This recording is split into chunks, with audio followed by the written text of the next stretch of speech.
change of techniques for me has been to go with the fast-moving baits. I mean, I spent my whole life throwing 4-inch Senkos. And the one thing that I've learned, I've spent a lot of time with Howie, and he will pick up a frog, and you'll start throwing a frog. You won't get a bite for half an hour. I've put my frog rod down, and he just keeps going, and then all of a sudden, bam, he's on. It's the same with spinnerbait.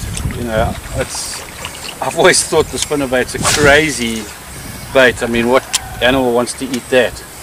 And how he just perseveres with it, and then he catches. So what I've really done this year is I've taken all the advice that I've been given, and I've actually implemented it. I think in the last three comps, the divisional and the interclub, I've caught every single one of my bagfish has been on a spinnerbait.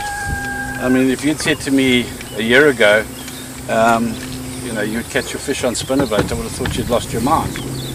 I mean, I come home from fishing sometimes, and the next day I can hardly move my mouse hand because of throwing a spinnerbait all day.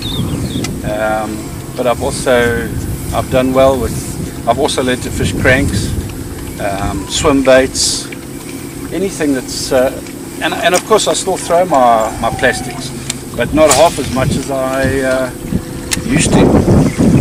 So, I mean, I pick up a spinnerbait first now, which is crazy. We learned, I mean, at Interprovs, we got all our fish on spinnerbait, on swim baits, and swim jigs. I mean, crazy.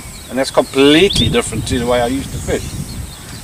I'm actually looking forward to the days when the plastic bite comes on again, because I really enjoy the plastic bite. But I think that's really the big difference in my fishing this past year.